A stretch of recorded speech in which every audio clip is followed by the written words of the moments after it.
When most of us think about the Roman Colosseum, we see a marvel of engineering, an homage to history, a testament to Roman power, and imagine what it was like to be a Roman 1,000 years ago, witnessing all kinds of public spectacles. We see a monument of greatness. However, when we look at the blueprints, the actual mechanics of why it was built and how it was operated, we realize it wasn't just a sports stadium or entertainment venue. It was a psychological weapon. In fact, the Colosseum was actually the most sophisticated mind control machine ever built. It was a machine designed to solve a very specific, terrifying political problem. How do you control 1 million poor, angry, starving, unemployed citizens while the empire collapses around them? Well, when the economy is beyond repair and the currency is in a death spiral, you can't fix the economy and you can't fix the currency, so you build a mind control machine. Sound familiar?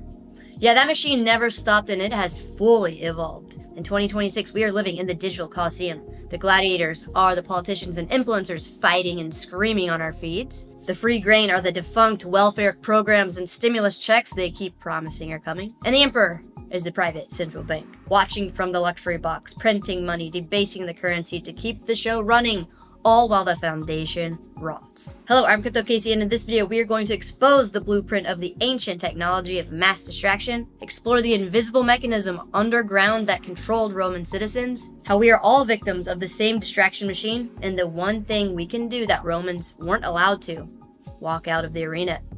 Let's hit it.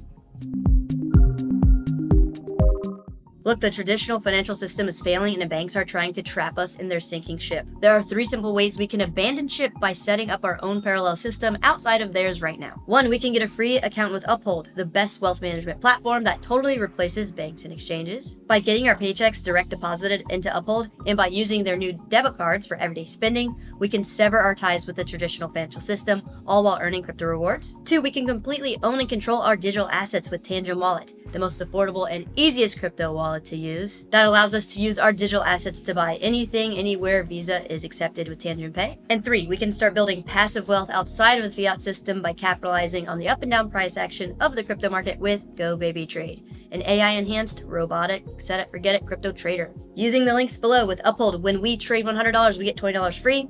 With Tangent, we get nice discounts, and with GoBabyTrade, we get $1,000 off. So scroll down and become financially sovereign today before it's too late. Alright, to understand how Rome stayed powerful for centuries and why it eventually collapsed, we need to explore their greatest mind control ever created and what existed before it. Before the Colosseum, there was a man-made lake in the middle of Rome, and before the lake was a dense working-class district.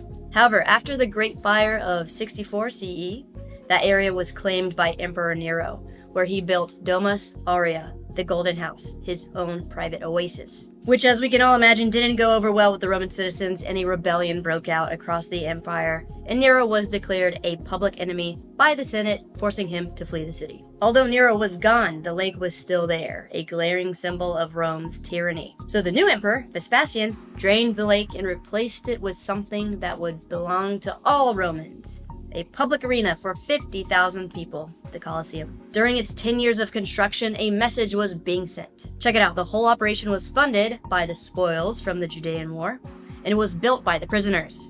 So effectively, they made a display of turning their enemies into their workforce. This was a warning to the rest of the world. Resist Rome and you'll end up as a slave building Rome. Now, when Vespasian's son, Titus, opened the arena in 80 CE, the celebration lasted 100 days. Beasts, battles, blood, barbarism to the nth degree, and free entrance for every Roman citizen. The Colosseum completely revamped the whole image of the Roman Empire, and it was about to become one of the most effective propaganda machines ever built. To understand the machine, we have to look under the hood. The indoctrination process started way before the games did, with the Colosseum sitting right at the intersection of palaces, crowded working-class districts, and sacred areas near the Forum. The entire flow of the city was deliberately redirected so that thousands of Romans from all classes would be forced to walk past the arena on a daily basis, priming them to feel awe, gratitude, and loyalty long before the games began. And after the games began, the thing that really set the Colosseum apart was a hidden mechanism. Check it out. The average Roman plebeian sitting in the nosebleeds thought the games were magic. Lions appeared out of thin air. Forests grew from the sand in seconds. The entire stadium was filled with water to reenact naval battles. It's easy to see how they thought this was all supernatural. However, it wasn't magic. Beneath the sand of the arena was a massive industrial complex called the Hypogeum. It was a labyrinth of trapdoors, pulleys, elevators, and cages operated by hundreds of slaves working in unison to allow the emperors to make tigers, bears, gladiators appear anywhere in the arena out of nowhere. This was a sophisticated system designed to control the narrative. If the crowd was getting bored, pull a lever, release a lion. If the crowd was getting angry at the emperor about the price of bread, pull a lever, execute a criminal. It was the back-end server of the Roman Empire, and its purpose was simple: curated chaos. It was created to manipulate the emotional state of 50,000 people in real time, and this concept has persisted through time and has evolved into something far more pervasive, effective, and extremely destructive. Fam, this is the algorithm today. TikTok, Facebook, Instagram, X, they are all the modern Hypogeum. The tech giants are pulling levers to decide what we see. When we start scrolling and see a video that makes us furious, a headline that makes us scared, or a meme that makes us laugh, it's not random, it's a lever being pulled. Getting too focused on inflation destroying our savings? Lever pull. Here's a viral cat video. Starting to question the banking system? Lever pull. Here's a culture war argument to make you mad at your neighbor. The algorithm engineers our dopamine spikes to keep us sedated, docile, weak, dumb, divided, poor, scared, angry, to keep us from knowing fundamental truths and reality. Because if we are busy fighting with family, friends, strangers in the comment section about the latest current thing, we aren't looking up at the emperor's box asking why our grocery bills tripled. It's not entertainment, it's pacification. Here's the thing though. See, distraction only works if the people are fed, just barely fed. In ancient Rome, 25 to 40% of the population was unemployed.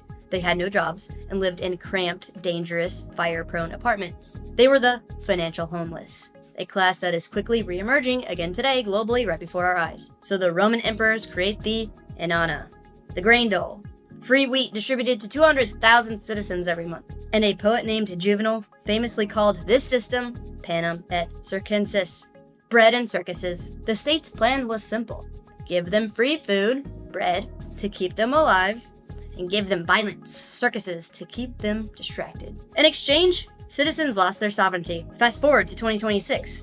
The bread is the stimulus check. It's the talk of universal basic income. The elites know that AI and automation are going to wipe out jobs, exactly how slave labor wiped out jobs in Rome. So their solution isn't to fix the economy or fix the money so we can save.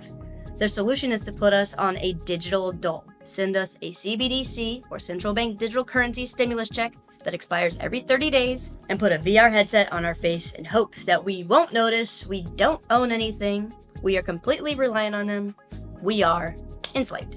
Alright, so here's the part that history books usually gloss over. How did Rome pay for all of the entertainment and the maintenance of the Colosseum? Well, Rome's economy was a Ponzi scheme based on unsustainable expansion. They looted new countries to pay the bills. So when the expansion stopped, the money stopped. So emperors like Caracalla did the only thing they could do. They debased the currency. They took the silver denarius, which was once 95% silver, and started mixing it with cheap copper. So basically they printed money to pay for bigger, bloodier, and more expensive games. And as the Roman currency collapsed, the games didn't get smaller. They got crazier. They slaughtered thousands of exotic animals. Lions, ostriches, hippos, elephants, giraffes, rhinos. They put groups of criminals on giant seesaws and released wild animals that ate whoever was at the bottom of it. They forced cripples and dwarfs to fight each other to death with meat cleavers. They started flooding the arena to reenact naval battles with full-sized ships and thousands of prisoners, which became so popular, people would trample each other to death to get better views. These naval battles got bigger and bigger until Claudius set the record by having 100 ships and 19,000 soldiers fight in a massive, artificial sea battle. Absolutely wild. Why did they do this? Why did they ramp up these spectacles to such insanity? Because the money was worthless. By the end, the silver denarius was only 5% silver. It was fiat trash. Rome was flat broke. So they needed the distractions to get louder. And that's exactly what we are all experiencing right now. The US dollar has lost over 96% of its value since 1913. And now in 2026, as our debt approaches $39 trillion, notice how the modern games, the 24/7 news cycle, the political theater, the Super Bowl halftime shows, the celebrity scandals, the culture war, geopolitical tensions, everything is exponentially getting more intense. The emperors are ramping up the spectacle to hide the fact that the ticket price is costing us our livelihoods. So we may be thinking, if all of these games and distractions are a trap, why don't we just stop watching? Well, one emperor tried that. Marcus Aurelius, the philosopher king, the author of Meditations, he despised the Colosseum. He found the games barbaric and would literally sit in the box reading books while chaos ensued in the arena. At one point, he actually tried to cut funding for the games to spend that money on civic matters and fixing the empire's infrastructure. And guess what? The people hated him for it. They called him stingy. They called him boring. They wanted their dopamine hit. So when his son Commodus came in, he ramped up the games again. He went into the arena himself to play hero, and the people loved him. Here's the scary truth, fam. Today, the system isn't just forcing us to watch their games. We are now addicted to the games. They are no longer a spectacle.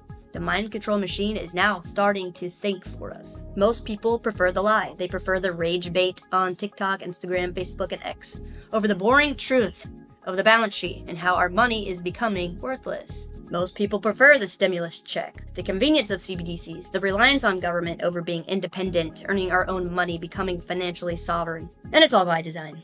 See, the Colosseum works because it hacks our biology. It turns us into dopamine junkies who are terrified of silence. It breeds a society of spectators who are incapable of being players. So how do we escape?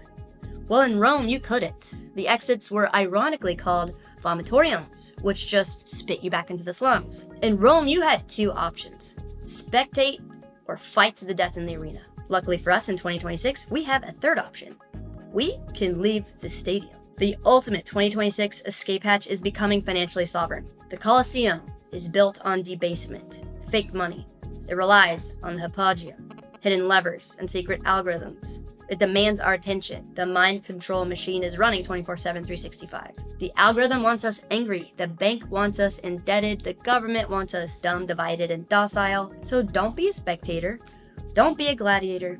Be sovereign. When we move our money out of the failing fiat system and put it into a parallel system where we completely own and control our wealth, we are effectively standing up in the middle of a game, turning our back on the emperor, and walking out of the stadium. We are saying we will not be entertained, we will not be distracted, we will be free.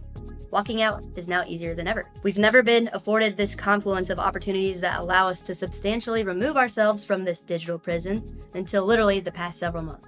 Now, instead of having our paychecks going directly into the emperor's vault, the banks that are broke, that we literally pay them to not hold, to lend out our hard-earned money that they collect interest on, now we can have our paychecks direct deposited into Uphold, the next generation of finance that is the bridge we can cross to get from the failing fiat system to financial sovereignty. Uphold keeps our money and digital assets fully reserved 100% back to 1-to-1, where we can earn 4% back in XRP crypto rewards for every dollar deposited. And with their new US debit cards, we can spend any of our secured digital assets, cash, Bitcoin, XRP, gold, Ethereum, anything instantly, anywhere Visa is accepted, all while earning XRP rewards on every dollar spent. From there, any digital asset rewards we accumulate, we can completely own and control them by transferring them to a Tangem cold storage hardware wallet. It's the simplest, most affordable way to secure our digital assets outside of the traditional financial system. The setup and using it is super easy, just to tap to a card to our phone. It only takes like 90 seconds to set up. We can do everything in the cryptoverse: buy, sell, swap, stake, use DeFi, and now we can instantly spend crypto anywhere Visa is accepted with the new Tangem Pay feature. And with any money we have sitting around, we can put it to work with AI to start building wealth outside of the failing fiat system with GoBabyTrade. It's a set it, forget it, AI enhanced robotic crypto trader that makes us passive profits every time the price of a cryptocurrency goes up and down. It capitalizes on the chaos, making money from the price volatility of the crypto markets. Join us every Wednesday on our live weekly webinars to ask any questions you may have about how it works. Using the links below, with Uphold, when we trade $100, we get $20 free. With Tangem, we get nice discounts, and with GoBabyTrade, we get $1,000 off. So scroll down and become financially sovereign today, before it's too late. If you would like to learn how we can use AI to make passive profits in crypto from the constant up and down price action with GoBabyTrade, check out this video. If you would like to learn how the next generation of finance with Uphold is a way better and safer option for storing our money and managing crypto than banks and exchanges, check out this video. And to sign up for a free Uphold account, click on the link on the screen. Like and subscribe for more. Be safe out there.